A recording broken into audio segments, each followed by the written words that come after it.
This Reynaldo Lopez was okay. There were I think good this is signs the from Reynaldo thing though Lopez. with a lot of these, like a couple at the moment with the Padres and the Braves. When all these pitching prospects, when they're prospects, it looks really amazing. But a lot of the time, I think particularly with pitchers, um, the success rate is quite low. Yeah, but if I was rebuilding, I wouldn't be drafting Yeah, pitchers high. I'd be I'd be going for the position players, and it's like because most of those like top position player prospects, their floor is very high, isn't it? It's like they're going to yeah, be a major league okay, but a lot of pitchers like their arm either blows before they get there, or it blows after a year, or because they're like just not good. yeah, like a couple of years ago, the White Sox are in a similar situation. I think to like the Braves and the Padres now, where it's like, oh, they've got like these 4 or 5 really top pitching prospects. It's like, what if that's their rotation in a couple of years? Like all those guys work out, they could potentially have like 4 aces or something. But Yeah, that's if they all do like hit their ceiling, which usually they don't. I mean, they've if still you got a get a couple to couple come come out though. of it, yeah, they've got the Kopech who comes back from injury and stuff. Dylan Cease as well, and Dane Yeah, Dunning is Dane yeah, Dunning's due to be up this year. and there's starting to be more positive signs from a couple of them.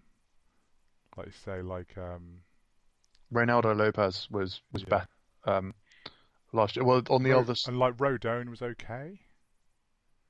He only yeah. made 20 starts, but like just 4.18 ERA.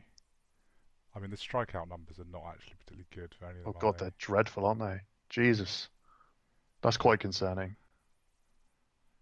And Yeah, the walks are not good. I mean, blimey. yeah. This is the it's the as the time goes on, it's sort of looking like their rebuild's going to be less and less it's looking less and less promising. I mean, Yep. And well, like Moncada's another big yeah. one. Is like Moncada's ceiling basically by the week is getting lower, isn't it? Well, that was like the centerpiece. So that was that trade, the sale trade. It was Moncada and Kopech, wasn't it? Yeah. Pretty much was the main things, and well, Kopech having Tommy John. It was Tommy John, wasn't Yep. Yep. it? So this kind of uncertainty around Moncada has like played quite a few games in the majors now, and seems to sort of be, at best is going to be like an average hitter. I mean, he was below average last year, really, but like, Yeah. He's getting into the territory of you know what he is, yeah, and that would be fine if he wasn't the centerpiece of giving up Chris Sale. But yeah. The good thing is though because they've got so many prospects, they have still got they've got a chance to get a very good team out of this. It's just every time one of those centerpiece prospects doesn't work out, their ceiling of what they could be like takes a hit, doesn't it? yeah, a huge hit. It's like a That's few years ago, it looked like it could be like Moncada, Eloy Jimenez, and like some of the guys they've got coming up behind that, like what's Robert, is it? Robert, I people mean, like that. But they've got Nick Madrigal as well, haven't they? oh But yeah, he's drafted probably last one year. off. He's really highly regarded, but is like huge because he's been in the shadows of Vlad Jr. quite a bit, hasn't Yeah, he? Coming up to the season, but like if he's not an absolute stud this year, yeah. you get quite concerned about where the White Sox are going, I I think. I think this season is where they should be getting to the sort of good bit of the rebuild, where they're still definitely in rebuilding. I don't think they're going to be competing with the Indians or anything this year, based on how they did last year anyway. But it's like Eloy Jimenez is going to be up this year, isn't he, and stuff. And Yeah, you've got there's that sort of excitement anyway. There's some sort of interest now, um, but it is also that does also mean that it's like if Eloy Jimenez is not that good when he comes up, well, he's um, also another one in this. I guess you can say it's about a lot of players, but because he can't really run or field, he really has to be a very good hitter because there's a good chance his career is going to be as a DH. yeah, So there's not much margin for error for him at the plate. I think like he's got to be crazily good. they lost Aviso Garcia, didn't they, as well? Actually, which I suppose isn't a huge loss. Yeah. Well, and then they struck out in free agency by just like the Yeah, kind of they went big, strange didn't they? They formula. went for the like the Padres have done to try and sort of show that the rebuild's coming to an end. Try and end the rebuild with a huge signing, and it didn't work. No, well, they got close and then said no, not that much. It was a bit odd, but yeah, that's probably enough of rebuilding teams, isn't it? Yeah, there's finally, yeah, the actual two interesting ones. I mean, after 20 minutes talking about the boring teams. Here we go. Here we go. The teams that aren't definitely rubbish. Yeah, although the Twins weren't great last year. It's just there's a chance that they're a bit better. The Twins might not be rubbish, which is something to be excited about. Yeah, it's like the other three. It's widely accepted they're going to be pretty bad. It's just a question of how bad and whether there's any positives at all. Yeah, they've been the Twins are interesting though. They've been very busy this off-season. Yeah, they got Nelson Cruz, didn't they? Yep, they've got one. Jorge Polanco's back from steroid ban as well. They've got Ronaldo Torres, Jonathan Scope, and Marwin Gonzalez.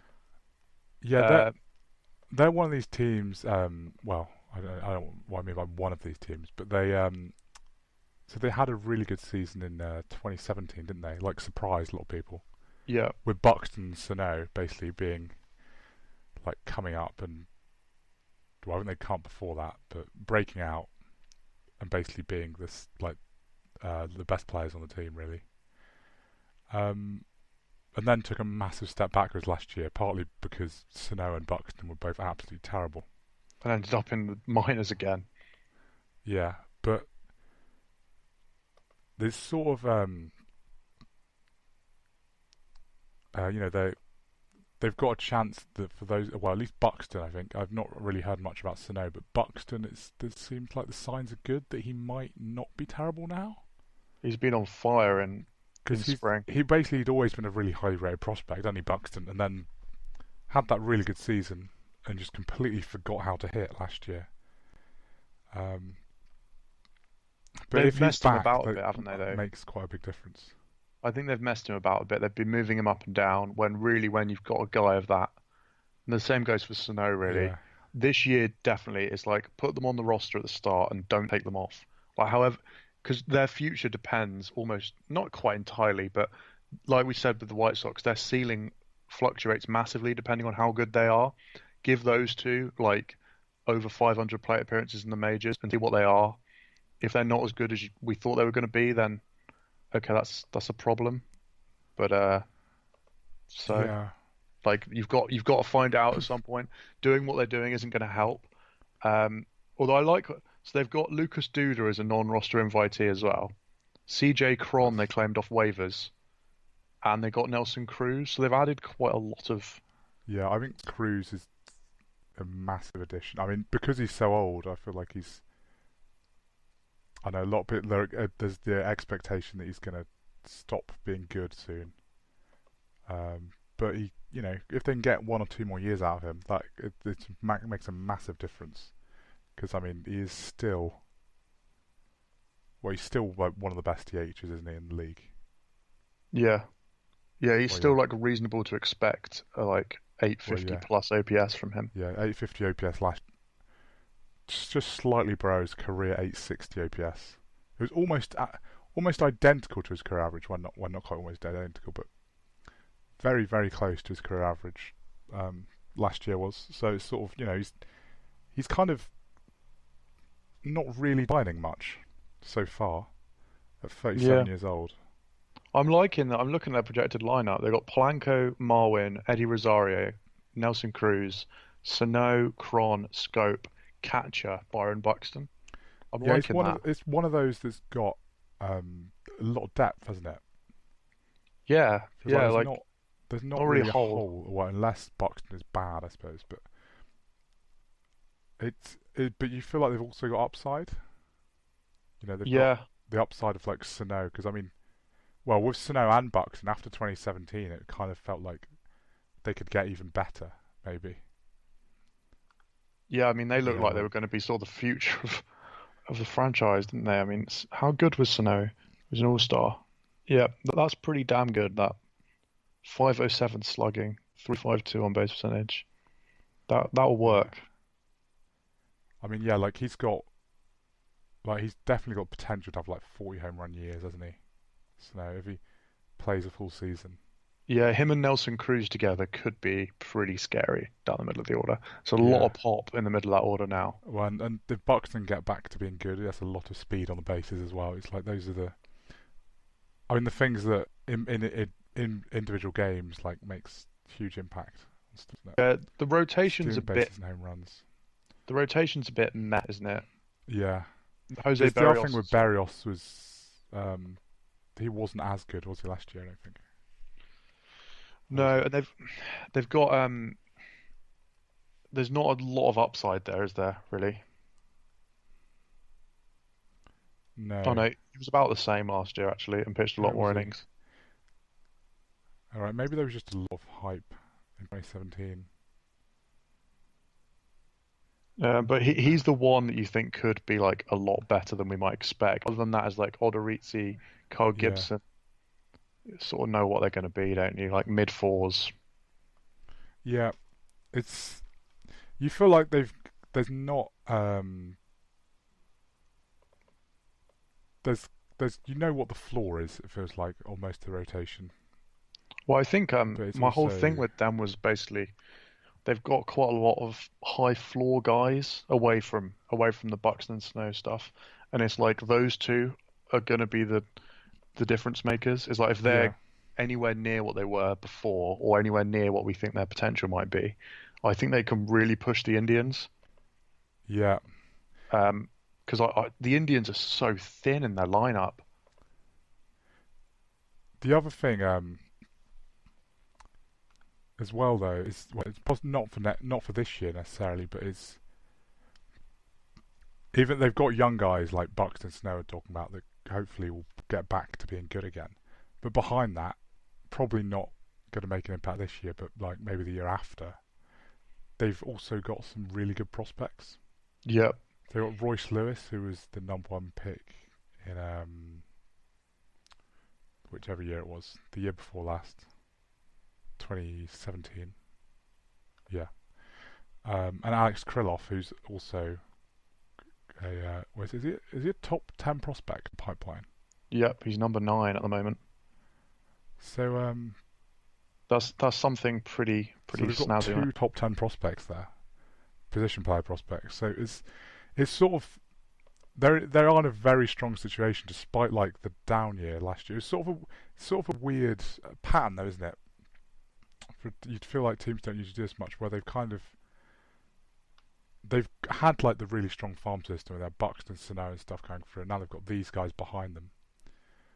And you felt like they broke out of it, and like we're going to be a contender in 2017 or after 2017, but then took a step backwards, and it sort of feels like, you know, they could very easily get back to how they were in 2017, and they still have the prospects like on their way.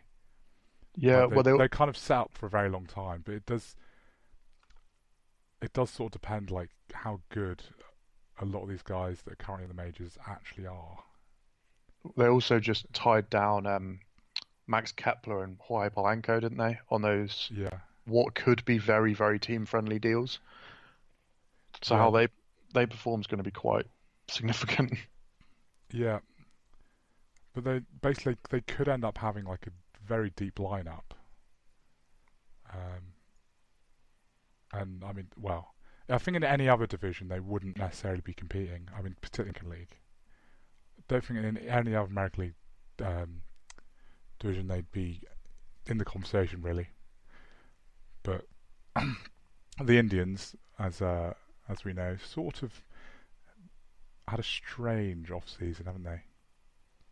Yeah, I mean so that they didn't trade Kluber and Bauer despite lots of suggestions they would, but then they are still definitely a lot weaker, aren't they?